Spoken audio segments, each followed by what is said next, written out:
Muy bien, pues muy buenas tardes tengan todos ustedes, buenas noches quienes nos acompañan desde Europa. Eh, en esta ocasión, la doctora Viviana Kluger me ha conferido el enorme honor de poder presentar y moderar a la charla que tenemos el día de hoy, con lo cual pues me siento muy honrada y agradezco pues todas las gestiones que Leandro hace para que sea posible que todos estemos conectados. Voy a presentar al maestro Alfredo Tapia Franco. Él es licenciado en Derecho y abogado por la Pontificia Universidad Católica del Perú. Ha realizado estudios en maestría en Derecho Civil en la Escuela de Posgrado de esa misma universidad. Ha sido profesor contratado en la Facultad de Derecho por esa misma casa de estudios, así como profesor en la Facultad de Derecho de la Universidad Peruana de Ciencias Aplicadas. Ha sido secretario de confianza en la Sala Civil y en la Sala Constitucional de la Corte Suprema de Justicia del Perú, así como miembro de la Comisión Consultiva de Historia del Derecho del Colegio de Abogados de Lima. Ha participado como ponente en diversos eventos académicos en el Perú, como en el extranjero, sobre temas de historia del derecho relacionados con las prácticas crediticias, represión de la usura y la administración de las rentas de censos de indios en el periodo colonial, así como sobre los procesos de desamortización y desvinculación de la propiedad inmueble en el Perú republicano. Actualmente ejerce su profesión de abogado, así como de investigador independiente sobre diversos temas de historia del derecho. El día de hoy nos va a compartir la charla que tiene como título Hombres de comarca, hombres de imperio, colaboradores y opositores a la acción del poder virreinal en el marco de la implantación de las reformas del rey Felipe II en el virreinato del Perú. Maestro, muy buenas tardes. Muchísimas gracias. Sí, muchísimas gracias por la tan amable presentación. No quisiera empezar sin primero agradecer a la doctora Viviana Kluger su invitación para poder realizar esta charla.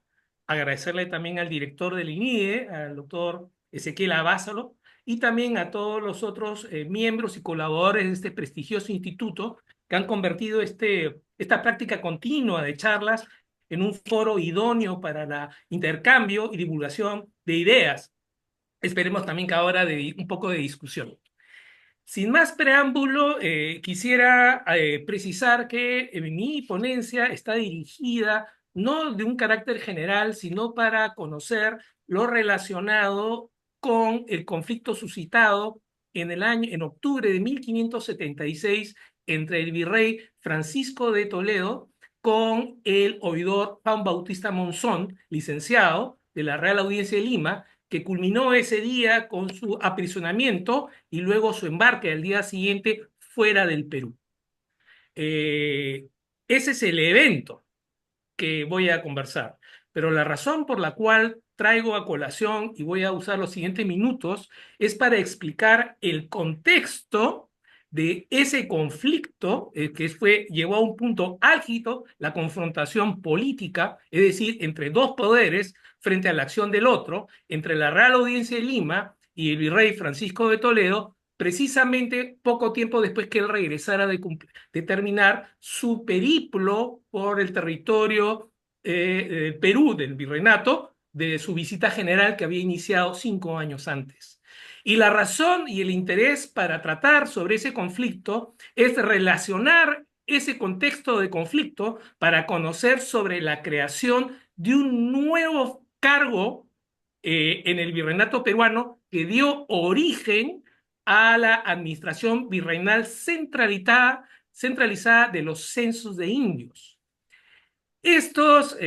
Administración centralizada empezó entonces con Toledo, justo pocos meses antes de este incidente, en el año 1576, y fue el antecedente inmediato y el origen de la administración virreinal que luego pasó a la recopilación de Indias de 1680 y en el caso de Perú perduró hasta el año 1821, que recién en ese año fue que se extinguió la Caja General de Censos de Indios de Lima, que era la institución sucesora de la administración creada por Toledo en el año 1576.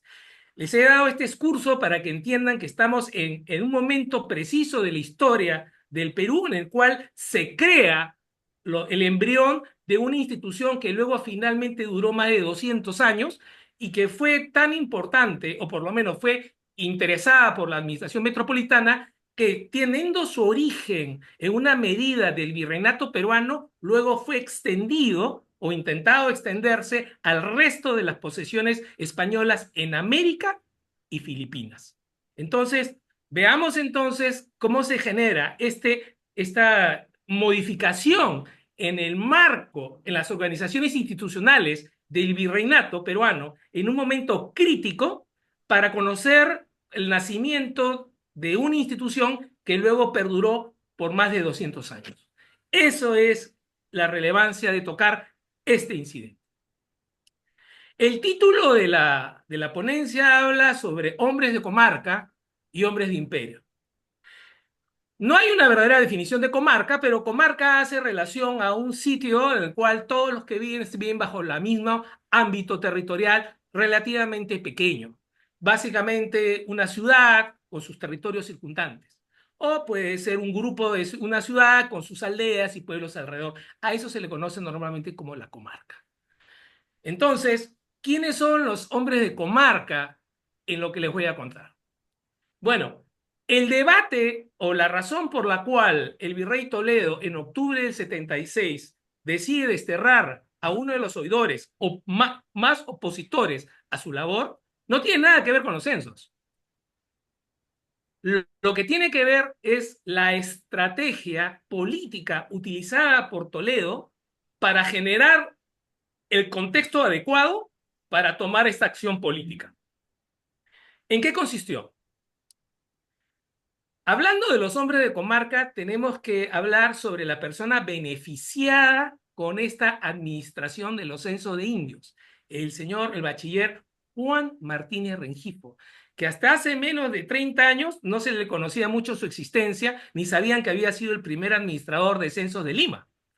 De hecho, incluso en el Archivo General de la Nación del Perú, no se sabía que el primer administrador de censo de indios de Lima había sido este personaje. Este personaje viene de un pueblo al extremo sur occidental del antiguo Reino de Toledo, un sitio que se llama Villafranca de la Puente del Arzobispo, que es una villa muy interesante que se va camino a Guadalupe y también se utiliza para ir a la raya de Portugal. Nuestro personaje, Juan Martín de Rengifo, emigra con su familia, padre, madre y hermanos, en 1556 en la flota que conduce al virrey Marqués de Cañete al Perú, viajan al Perú.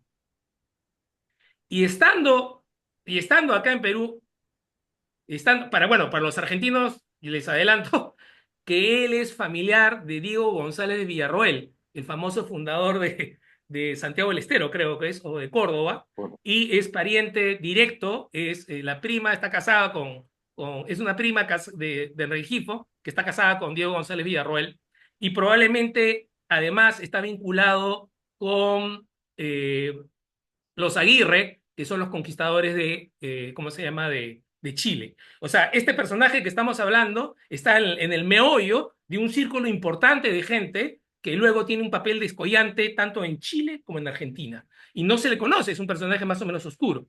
Bueno, Rengifo viene al Perú y muy rápidamente termina aliado de otro gran personaje que es el licenciado Cristóbal Ramírez de Cartagena. Cristóbal Ramírez de Cartagena viaja 2 años antes que Rengifo al Perú y estando aquí en Perú consigue que el Marqués de Cañete lo nombre relator de la Real Audiencia de Lima. Y una vez que llega el virrey Conde de Nieva, pero más importante, los comisarios encargados de la perpetuidad de las encomiendas, presidido por el licenciado Juan Briviesca de Muñatones, este personaje, Briviesca Muñatones, termina utilizando a Cristóbal Ramírez de Cartagena como un aliado y testigo importante en la visita que realiza a los miembros de la Real Audiencia de Lima. Y es un testigo de cargo que sirve para deponer y cuestionar al entonces fiscal Juan Bautista Monzón, fíjense cómo es la vuelta, al oidor Altamirano y al oidor Santillana.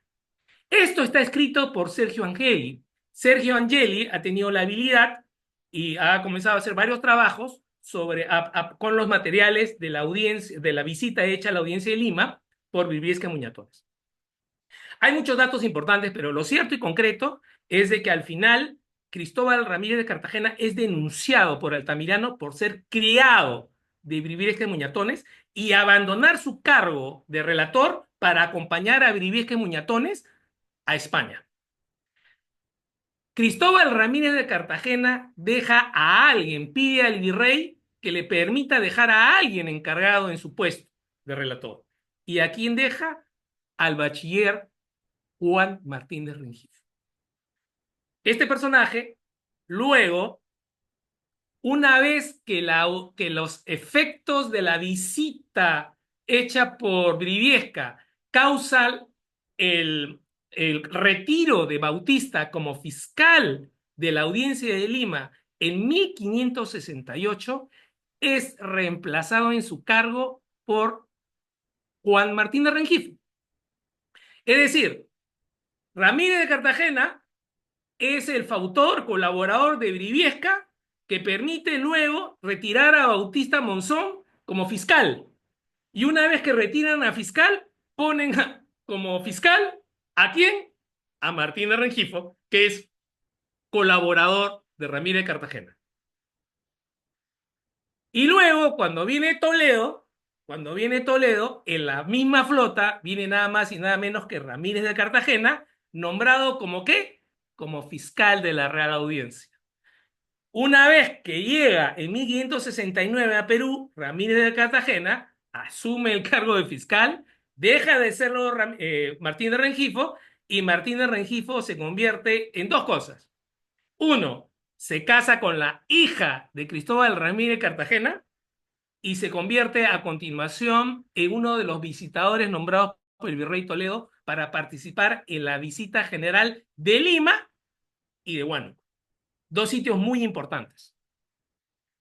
Entonces, claramente, este hombre de comarca, que es Rengifo, que viene solamente con el grado de bachiller, termina involucrándose y aliándose con este personaje, que es el licenciado Ramírez de Cartagena, que no es paisano de él, pero que se sirve en la audiencia, quien a su vez, a través de Briviesca y Muñatones, termina generándole un espacio muy importante de colaboración dentro de la Real Audiencia.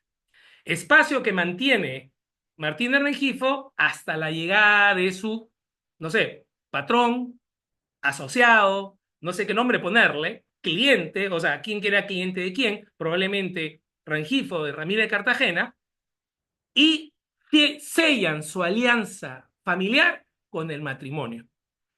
Pero, y esto es lo más importante, Rengifo se casa con la hija de Martínez ¿cómo se llama? De Cartagena, cuando al mismo tiempo sus hermanas se casan con dos encomenderos.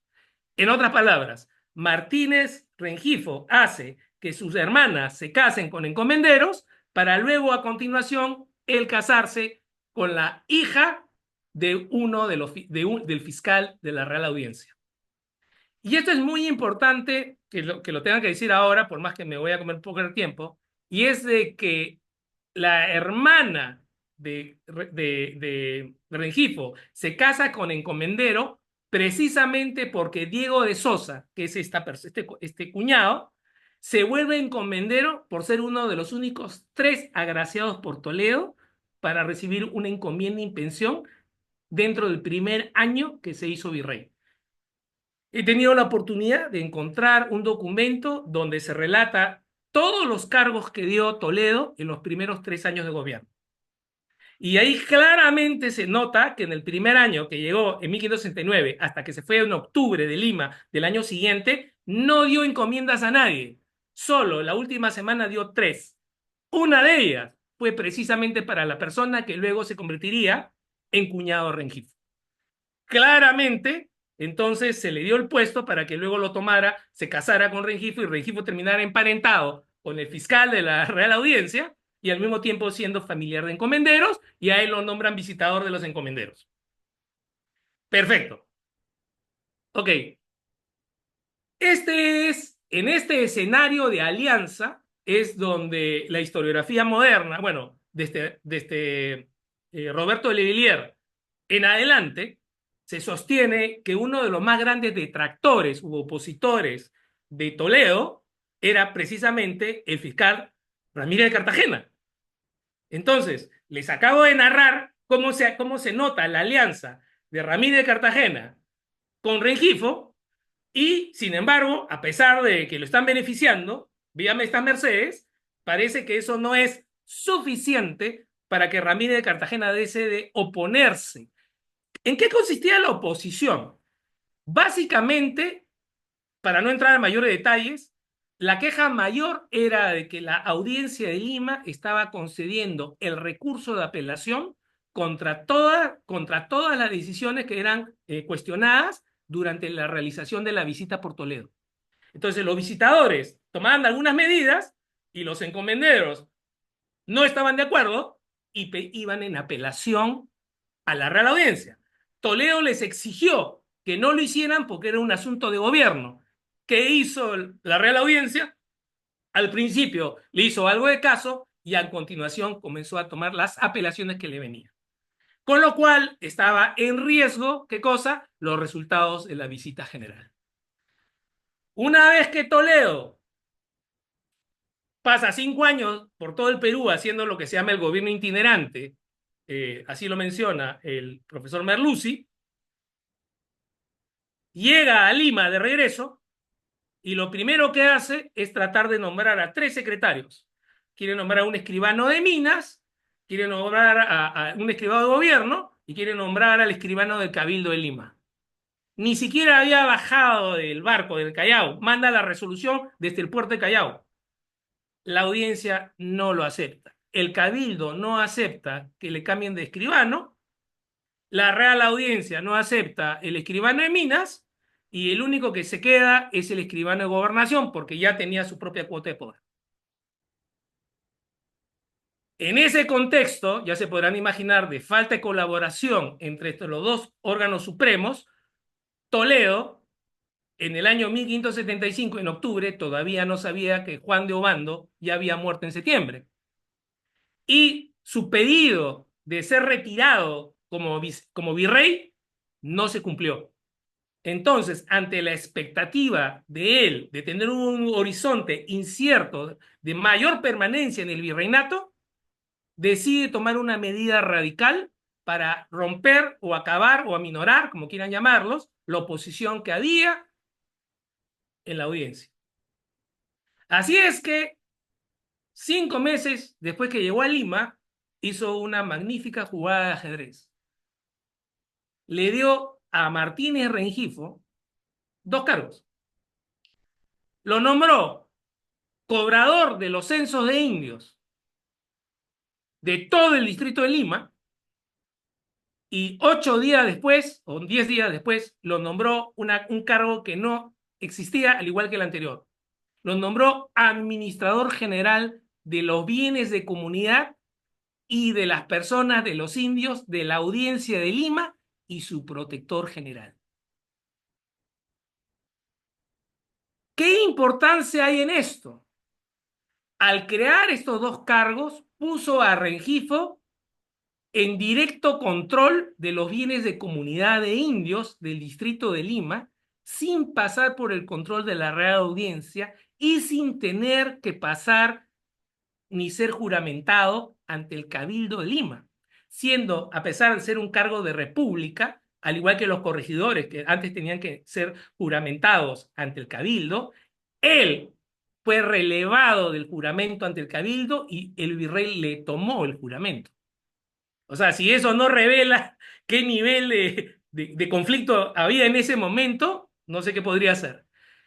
Y a continuación, Rengifo lo que comenzó a hacer en la suma de estos dos cargos es intervenir en todos los juicios de cobranza que había contra los encomenderos por deudas que tenían con los indios para desistirse las demandas.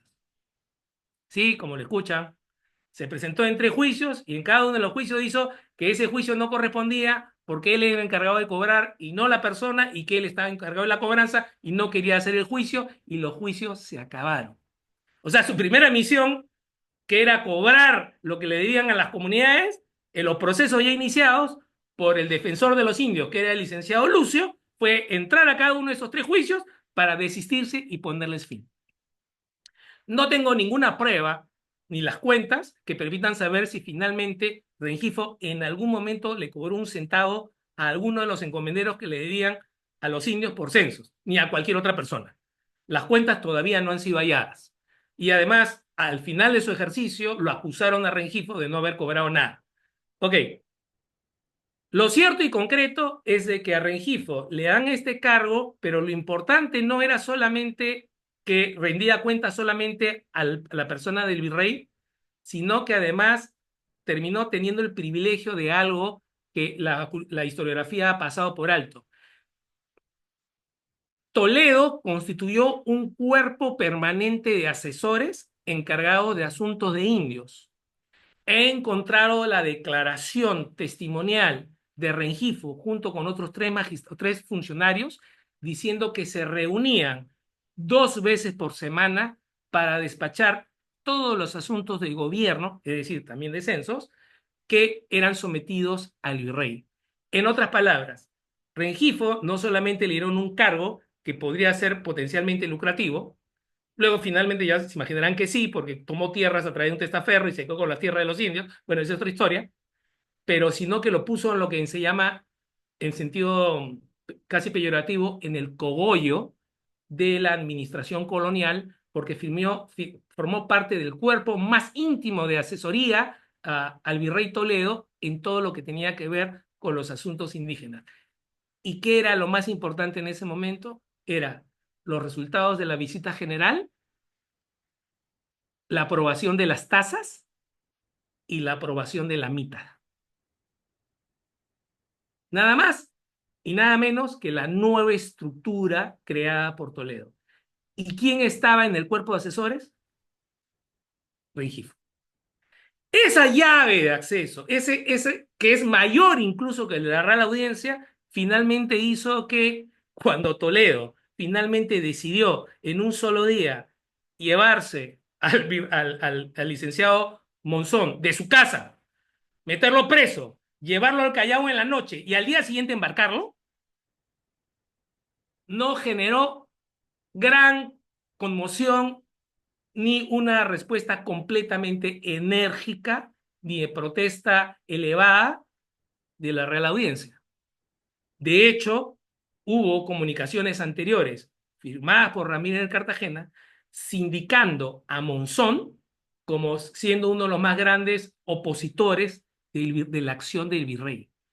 Un año antes ya Ramírez de Cartagena estaba cambiando, pero meses antes que ocurriera ya lo señalaba con el dedo como diciendo que era una piedra en el zapato de Toledo y que no era conforme a su investidura la conducta que había tomado frente a las disposiciones del virrey. Quiere decir que lo señaló como víctima propiciatoria, el virrey tomó la señal correcta, se tomó preso a Monzón y lo mandó. ¿Qué pasó a continuación? Y apenas se enteraron los del Consejo de Indias, solicitaron un proceso inmediato contra el virrey Toledo y que lo destituyeran o que fuera sustituido por otro miembro, que inmediatamente asumiera la audiencia o que se le nombrara su sucesor. Felipe II se demoró 4 años y medio en tomar una decisión al respecto. Es decir, su silencio y su dejar hacer permitió que Toledo pudiera gozar de los efectos políticos de su decisión. Es más, a Monzón no le permitieron regresar a España. Muy hábilmente, en vez de que Monzón tuviera que ir a España a defender su derecho, le encargaron la visita de Nueva Granada. Y en Nueva Granada se generó todo otro incidente que lo me volvieron a meter preso. Lo volvieron a detener a Monzón, que parece que no era una persona de hacerse muchos amigos. Luego que se fue Toledo, lo reincorporaron a Monzón en el año 81 como oidor, y en el año 84, ante nuevos incidentes, el rey de España pidió el retiro y el envío de Monzón a España, cosa que solamente se ejecutó en el año 1586. Claramente, este personaje, el licenciado Juan Bautista Monzón, era un personaje con muchas polendas, con mucha palanca, como dicen acá en Perú, en el Consejo, pero aún así no contó con el favor real y, por el contrario, muy astutamente, el rey respaldó implícitamente la acción de fuerza del virrey para, a continuación, neutralizar a Monzón dándole una labor distinta sin permitirle regresar a España.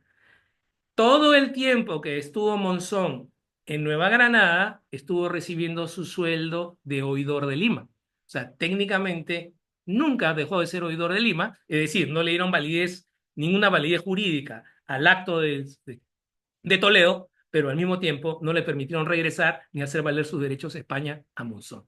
Una típica salida política, que además respaldaba el efecto que buscaba Toledo con la medida. ¿Cuál es la reflexión general de este hecho?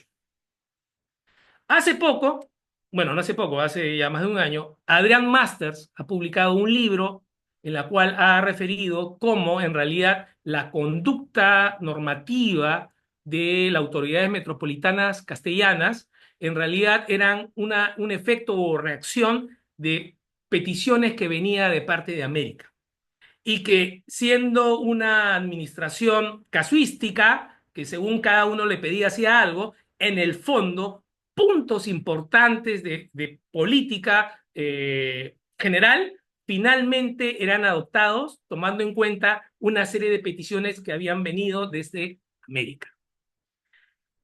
Teniendo esta reflexión, lo que nos proponen es que esta organización compleja que gobierna este espacio ultramarino tiene una carretera de ida y vuelta en la cual cómo se originan las reglas y las directrices que se reciben supuestamente de la llamada metrópoli, cuando en realidad la metrópoli lo que está haciendo es en buena parte accediendo a lo que le van pidiendo los administrados americanos.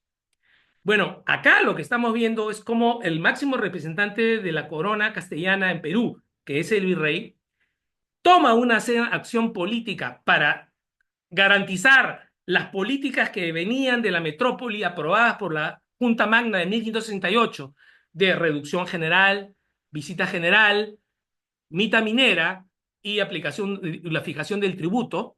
Todo eso que estaba haciendo en riesgo porque la audiencia estaba aceptando apelaciones contra estos actos de gobierno, finalmente se mantuvieron a un nivel manejable porque logró el virrey Toledo, a través de esta acción, junto con otras que no voy a exponerme, pero esto es solamente ejemplificadora, lograr que esta siguiera adelante, pero al mismo tiempo generó una nueva organización para la cobranza administrada de los censos, que finalmente eso que podría ser, digamos, la creación de un pretexto de algo para beneficiar a alguien, para de esa manera obtener el beneplácito de alguno de los miembros de la radio audiencia, resultó que estaba tan bien armado que finalmente fue una institución que fue acogida por la metrópoli mucho tiempo después y perduró hasta la pérdida de la independencia.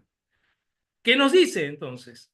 Que el tema de cómo nacen las instituciones dentro de los espacios americanos no son como consecuencia de algo lineal, no son como consecuencia de una ola o una forma de ver de la metrópoli, sino que están muchas veces ligados a unas series totalmente coyunturales y circunstanciales que finalmente en un momento prevalecen y pueden llegar a perdurar, como fue el caso de la administración centralizada de los censos de indios de Perú.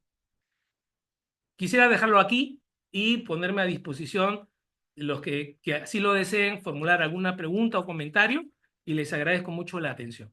Muchas gracias. Muy bien, pues muchísimas gracias, maestro. La verdad es que esto es muy, muy interesante acerca de las relaciones de poder y que después tuvieron un reflejo en las instituciones jurídicas, particularmente la figura del protector de indios, que efectivamente es una institución que después va a pasar a otras latitudes Sí. de los virreinatos. Abro el foro, no sé si hay alguien que quiera preguntar, participar. Sí, Leandro, por favor. Felicitaciones, Alfredo, por la exposición. Te quería hacer una consulta. A Rengifo le correspondió eh, juicio de residencia y cómo le fue si No, le correspondió, ¿no? no, tenemos pruebas de que por una carta que envió el virrey conde de Villar, que se le sometió a una rendición de cuentas. No residencia, sino una toma de cuentas, que es diferente. Ojo, no es lo mismo que residencia. Le mandaron a un contador que era nada más y nada menos que el escribano del Cabildo de Lima, Blas Hernández, que prestaba el servicio de contador para que revisara las cuentas de la administración de Rengifo una vez que ya se había retirado. Ojo, ya se había ido del cargo y le pidió las cuentas y resultó alcanzado, según dice el virrey, en 20.000 pesos.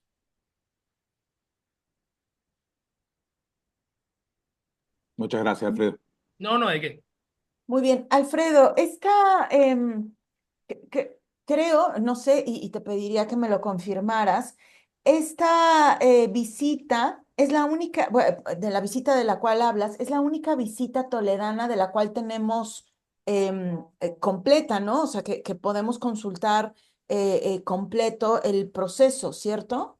No, ¿O hay no, al algunas otras contrario, visitas toledanas? los documentos de la visita general de Toledo no han sido encontrados, han encontrado los resúmenes compilados por otro funcionario, que son los resúmenes consolidados de las resultas de la información levantada en la mayor parte del virreinato. Fue publicado en España a finales del siglo XIX y también en Sí. Perú en 1975. Lo que pasa es que hubo un incendio en Palacio de Gobierno, que en una de sus alas estaba el archivo antiguo del Tribunal de Cuentas.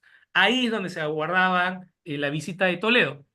Sin embargo, hace muy poco, bueno, hace algunos pocos años, Luis Miguel Glave encontró un cuaderno de las multas aplicadas por los visitadores de la visita general. Sumamente interesante porque eh, la visita general, la gente, bueno, los que no estudian, no es su tema particular de interés, creen que la visita general básicamente era para contar población indígena, para reubicarla y para establecer cómo iban a pagar el tributo. En realidad, la visita general fue una extraordinaria arma política porque incluyó como primer punto no el levantamiento de la información solamente, sino el desagravio de indios. Y entonces lo que se buscaba no era una decisión hacia adelante, sino examinar si cada uno de los encomenderos había cumplido con adoctrinar a los indios, pagar a los doctrineros, no haberlos robado, no haberles apropiado de sus tierras, no haberlos maltratado, XXX. Entonces, por eso se convirtió en un arma política formidable y por eso los encomenderos fueron corriendo donde la audiencia para pedir ayuda. ¿Por qué? Porque durante la visita le siguen imponiendo multas. Descubrieron que había alguien que no había pagado el doctrinero, pues no sé, 15 años. Entonces le da una multa de 45.000 pesos. Según Glave y según Toledo en su memoria que dio al rey Felipe II antes de morir, impuso multas por 1,5 millones de pesos, que en ese momento es un montón de dinero, ¿correcto? Y en lo que respecta al censo, y le agradezco la pregunta porque la doctora María Rostorowski habla sobre una visita parcial de el señorío de Pachacamac, que es acá al sur de Lima, muy cercano, y resulta que el papel que ella adjunta, que lo transcribe, es parte de la visita toledana. Y en esa visita, lo primero que se nota es que se advierte al encomendero González, que era el encomendero, de que había usurpado las tierras a los indios. Y el visitador, en vez de castigarlo, le sugirió que llegara a un acuerdo con los indios. Y entonces, efectivamente, llegó a un acuerdo y dijo que, como no podía pagarles todo junto, iba a imponer un censo sobre sus propiedades y con la renta del censo le iba a ir pagando a la comunidad de Pachacamac. Se murió, continuó la visita y cuando vino el segundo visitador a preguntar del censo, oh sorpresa, la viuda no sabía nada y los indios dijeron que nunca vieron ningún papel y nadie le preguntó a Rengifo ni a su sucesor si tenía un censo de Pachacamac o no, cosa muy interesante.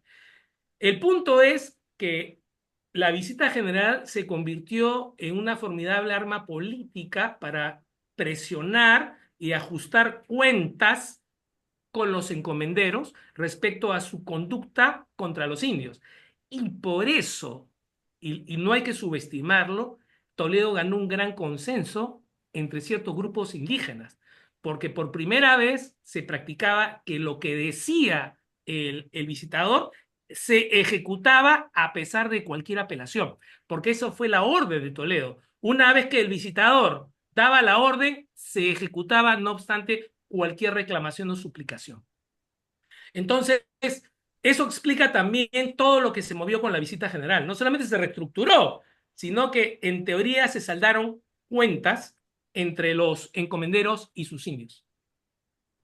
Sí, sí, y también el problema es que entendemos por visita, ¿no? Es un concepto que me parece que aún Ah, tiene claro. Esta es grandes una visita sui posibilidades generis. de análisis, claro, claro, porque está la visita como revisión de tasas tributarias y demás, y está la visión de visita como proceso inquisitorial. Entonces, no, Total, no, no. además, hubo la visita eclesiástica. Toledo exigió la visita eclesiástica en simultáneo con la visita civil. Ujú. De hecho, hay un visitador civil acompañado de un eclesiástico mientras dan la ruta. Esa era la idea. Toledo se demoró un año reuniéndose en juntas sucesivas en Lima entre 1569 y 1570 para ponerse de acuerdo sobre el alcance de la visita general y quiénes iban a ser elegidos. Por eso no sorprende que Rengifo sea uno de los designados como visitador. Muy bien, no, no, bueno, pues muy interesante y también deja patente la importancia que tuvo Toledo como virrey, no solamente Sí, por el claro. virreinato del Perú, sino en realidad para todo el mundo indiano. Pero bueno, no sé, ¿alguien más que quisiera hacer algo? Sí, por favor, Milagros Martínez, por favor. Alfredo, un abrazo bien fuerte, súper interesante tu tema. Gracias.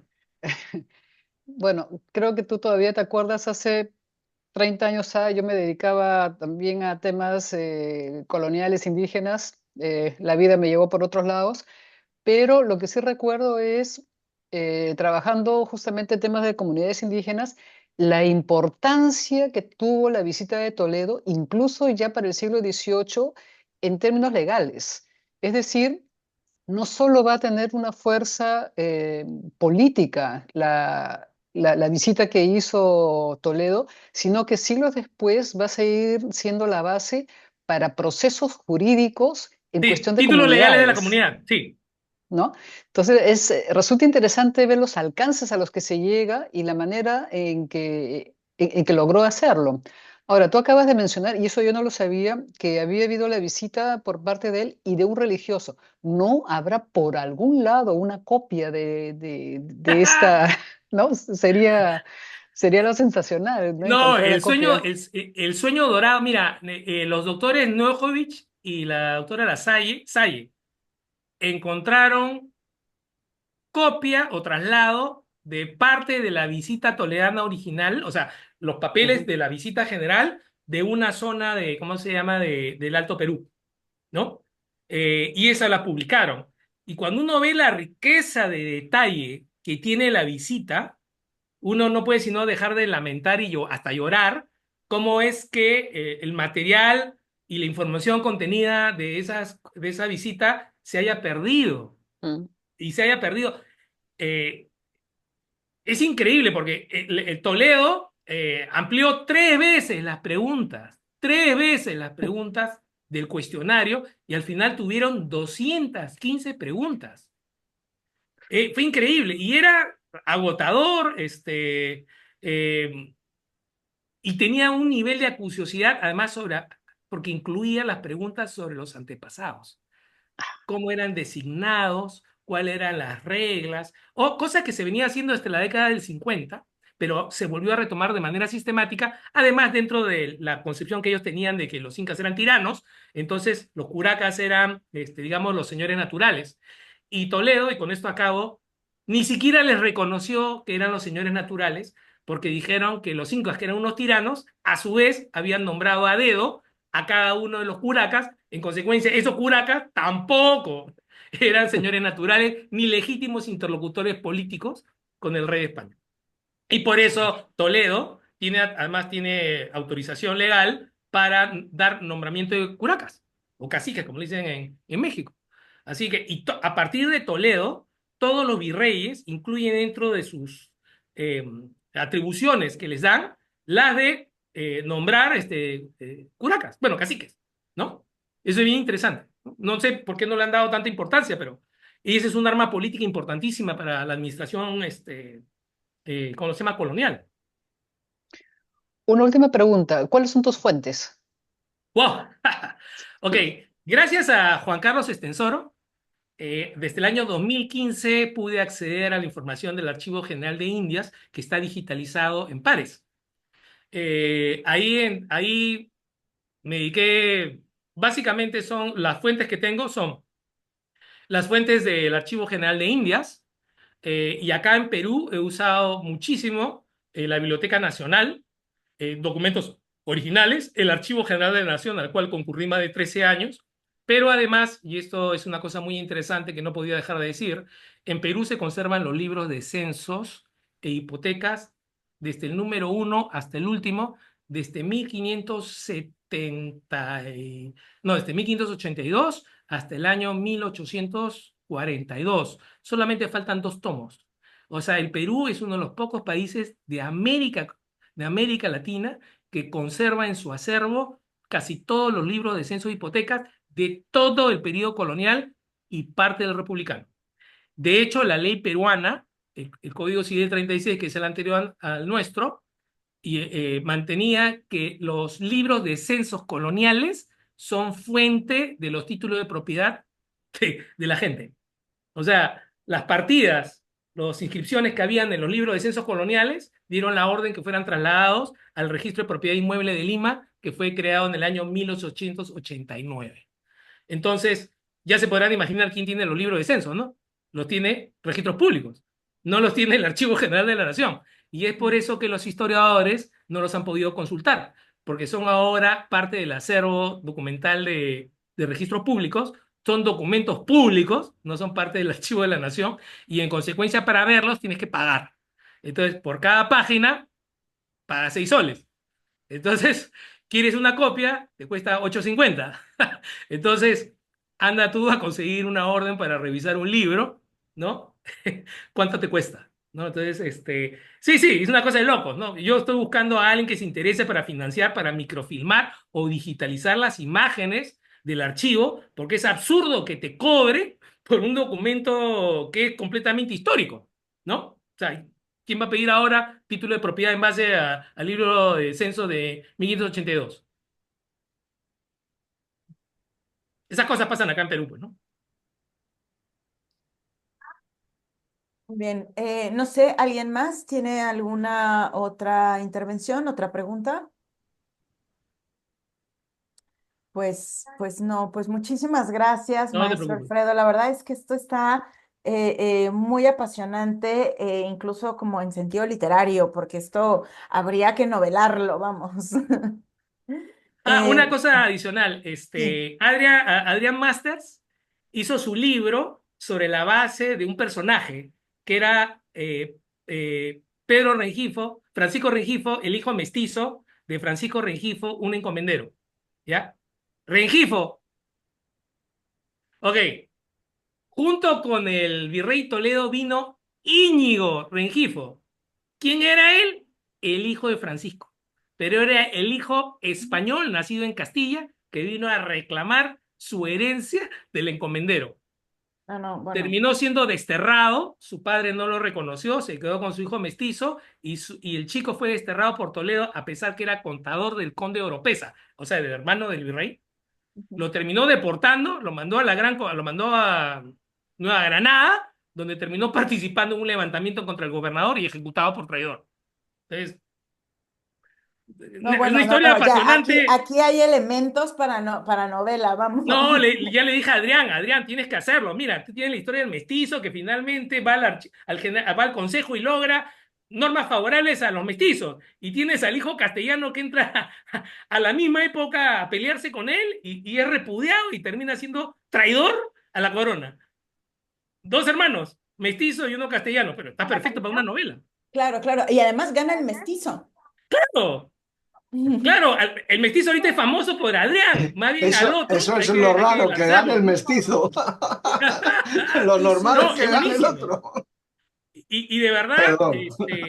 no, no, sí, es súper Bueno. interesante porque la información sobre Íñigo no está en ningún expediente, sino está en el testamento de Toledo.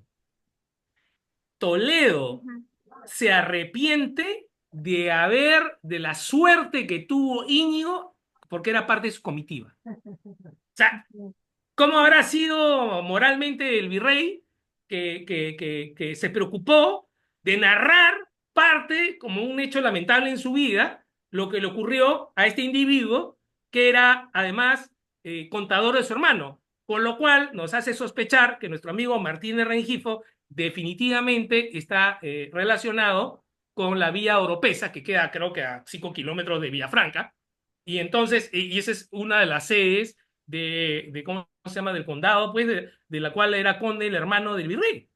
Entonces, allá incluso hay elementos de comarca, de que, pero Rengifo nunca se declaró, ni ninguno de los funcionarios hicieron referencia a la vinculación de Rengifo con el virrey Toledo. Algo sumamente interesante. Quiere decir que Rengifo guardaba muy secretamente cuáles eran sus verdaderas vinculaciones. Y eso es muy importante porque, y con esto acabo, existe la sospecha de que el señor era un criptojudío y que él y parte de su familia, sus abuelos, fueron ejecutados por la Inquisición. Su mamá es Francisca Pinelo y hay sospecha de que el abuelo Alonso Muñoz fue, o sea, murió, pero sacaron sus restos por la Inquisición. Entonces, hay algo ahí sumamente interesante, además los vinculados del mismo sitio con él, en la casa donde él vivía, intentó ser regidor en el Cabildo de Lima en 1561 y fue rechazado por ser de bajo extracto social, por no decir judaizante, y testaron la palabra. Borraron para que no se supiera cuál era la razón por el Cabildo de Lima a Gaspar de Solís, que en realidad era Gaspar Rodríguez de Solís, le negaron ingreso a, ¿cómo se llama?, al Cabildo de Lima, siendo en su casa donde vivía la mamá y Rengifo. Casa que después terminó siendo de propiedad de los jesuitas, porque, y es cosa increíble, ¿no? El más grande patrono de la Orden de la Compañía de Jesús en Lima, el fundador de la Casa Mayor, fue Martín de Rengifo, y el vínculo y patronato de eso duró hasta la independencia en cabeza de los condes de la Vega del Rey. Por eso Rengifo también es un personaje famoso porque es el patrono del Colegio de San Pedro y San Pablo de la Compañía de Jesús en Lima. Todo un personaje, hay que para estudiarlo. No, no, bueno, sí, biografiarlo, claro. Muy bien, pues yo, Bueno, ok. qué maravilla, qué charla tan Escriba, maravillosa. escriba y preséntese al premio Planeta. Un, 1 millón de euros le pueden caer. No, ¿sabe qué? Lo repartimos para las investigaciones. Oye, ¿sabes qué? La gente con la investigación está ahorcada. O sea, acá en Perú no dan plata para casi nada. Y hay mucha gente valiosa que no puede investigar lo que quiere porque no tiene con qué comer, no puede distraerse en eso, ¿no? Y yo me imagino, no sé cómo le va en Europa o en España, donde las cosas son mucho mejores, hay más fundamento, pero yo rogaría una ayuda, un tipo de colaboración interinstitucional para apoyar a los investigadores en Perú, porque acá hay material, uff, de sobra para cerrar brechas de información con España. Es espectacular acá. Ya, ya. Qué maravilla. Bueno, yo Bueno, le tomo el de dicho, le momento, pondré a escribir, pues a ver si me acepta. sí, en el premio Planeta le puede sacar usted una sustancia, una sustanciosa plata. Y con lo que ha contado, pues la verdad es que se puede sacar y hilvanar una historia bastante interesante. Bien, yo le animo. Yo tengo que escribir mi tesis doctoral, no puedo yo meterme en camisa de 11 varas. Bueno, si necesita algún tipo de información desde Perú, avíseme. Acá hay un montón de documentos que en España ya se han destruido y se han mantenido copias acá en Perú. Entonces, nosotros los peruanos estamos acostumbrados a buscar información de Perú en España, pero resulta que hay documentos de España que están en Perú en copia, que ya no se consiguen, no han sido destruidos por alguna razón y son documentos del 16, 17, 18 que vinieron acá para los procesos. Y son procesos que luego han desaparecido, no están en la lista de las posesiones del Consejo de Indias, pero que en copia, en los procesos que se mantienen acá en el Archivo General de la Nación, todavía se contienen. Son instrumentos otorgados en España por diferentes Sí. razones que he usado como medios probatorios acá en Perú y ya no existen en sus matrices protocolares, por ejemplo, allá en España. Entonces, lo que pasa es que como que no hay esa costumbre, nosotros los americanos buscamos en España lo que nos falta, pero hay alguito que podemos darles a ustedes acá. Vale, muchísimas gracias, lo tendré en cuenta. Bueno, un saludo a todos desde España, yo soy de Alicante, un saludo a todos y la exposición, bueno, es espectacular. Y lo que ha dado de sí, vamos, y lo que puede dar de sí, no olvide, se puede novelar eso, a pesar de hacer historia, que hay que hacer historia del derecho, por supuesto, puede usted novelar y el premio Planeta, pues le puede dar un buen empujón para sus siguientes investigaciones. No lo olvide, Alfredo. Claro que sí. Dos hermanos, dos caminos, dos vidas, ¿no? Ya hasta tienes el título, vamos. Sí, Pues claro. sí. Buenísimo. Muy bien, pues muchísimas gracias. Nuevamente, muchísimas gracias a nuestro ponente, al instituto, a la doctora Viviana, al doctor Ezequiel y desde luego a Leandro por habernos acogido esta tarde. Y bueno, pues sin más, eh, Sí, Alfredo, Ana Brisa, un minuto, sí, eh, perdón. antes de dar la palabra a Alfredo, así se despide. Esta es la última actividad del año, Ah, cierto. así que desde el instituto, en nombre de toda la comisión directiva, el doctor Ezequiel Abazo, la Viviana Kluwer, que es la encargada de organizar estos eventos mágicos que nos convocan todos los jueves, queremos agradecerle su fidelidad, su compromiso, el estar todos los jueves a las 3 de la tarde, hora argentina acá, disfrutando y siendo parte de estas charlas. Así que deseamos unas excelentes fiestas y nos veremos el año que viene con muchísimas nuevas actividades. Ahora sí, Alfredo, Bien, las últimas bien. palabras o vos. Así que no me den el Perdón, micro, por favor. Perdón, Leandro, ¿va a haber alguna última sesión de informe de actividades? Que hasta donde yo sé, todavía no sé eso. Pero Ah, si llega a bueno, haber es que alguna actividad suele haber si llega a haber alguna alguna, presentación con todas las actividades que se exacto. hicieron o cosas así, lo vamos a mandar Bueno, un pues mail seguramente para, nos lo harán saber por redes, lo correos y hacemos saber demás. por redes o por mail. Sí, sí, sí. Estén todos Hasta ahora no tengo atentos idea. y, ok. Bueno, nada, pues Alfredo, por Por ahora favor, es la última actividad esta.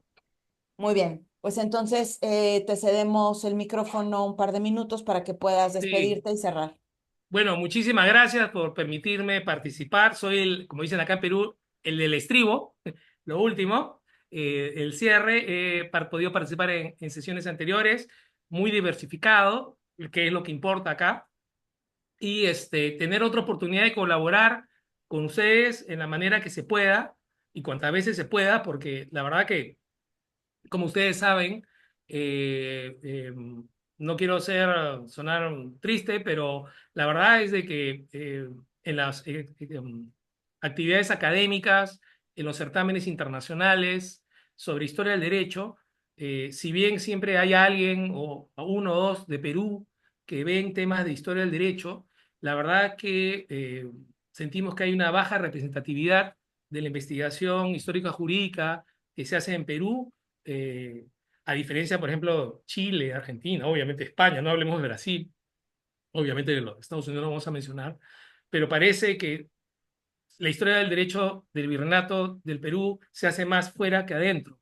Y eso es de lamentar y ojalá que de alguna manera estas actividades del INIDE puedan servir para alentar a otros como yo de participar y trabajar, investigar, ¿no? Y aumentar nuestro conocimiento. Muchísimas gracias. Muy bien, pues muchas gracias, muy buena tarde a todos y recuerden que esta charla queda grabada y que la pueden volver a escuchar en el canal de YouTube del instituto. ¿Alguien va a querer escuchar esto otra vez? No puedo creerlo. Sí. Hasta Gracias. luego. Hasta luego. Muy amables. Hasta luego, todos.